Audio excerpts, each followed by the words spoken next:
கர்த்தாவே, என் வார்த்தைகளுக்கு செவிகொடும், என் தியானத்தை கவனியும்.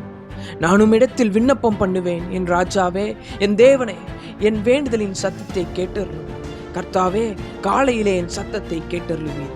காலையிலே உமக்கு நேரே வந்து ஆயத்தமாகி காத்திருப்பேன். நீர் துன்மார்க்கத்தில் பிரியப்படுகிற தேவன் அல்ல. தீமை உம்மிடத்தில் சேருவதில்லை. வீம்புக்காரர் உம்முடைய கண்களுக்கு முன்பாக நிலை நிற்க மாட்டார்கள். அக்கிரமக்காரர் யாவரையும் வெறுக்கிறீர். பொய் பேசுகிறவர்களே அழிப்பீர். இரத்த பிரியனையும் சூதுள்ள மனுஷனையும் கர்த்தர் அருவருக்கிறார்.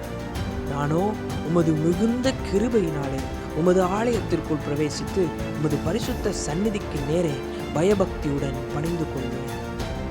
கர்த்தாவே, என் சத்துருக்களை நிமித்தம் என்னை உம்முடைய நீதியிலே நடத்தி எனக்கு முன்பாக உம்முடைய வழியை செவைப்படுத்தும்.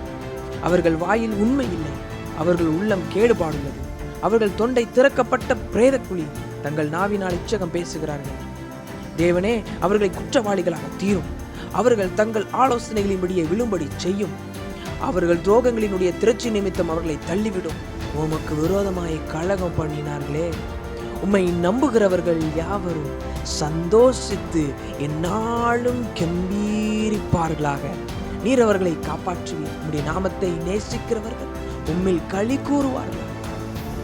கர்த்தாவே, நீர் நீதிமானை ஆசீர்வதித்து காருண்யம் என்னும் கேடகத்தினால் அவனை சூழ்ந்து கொள்ளுவீர்.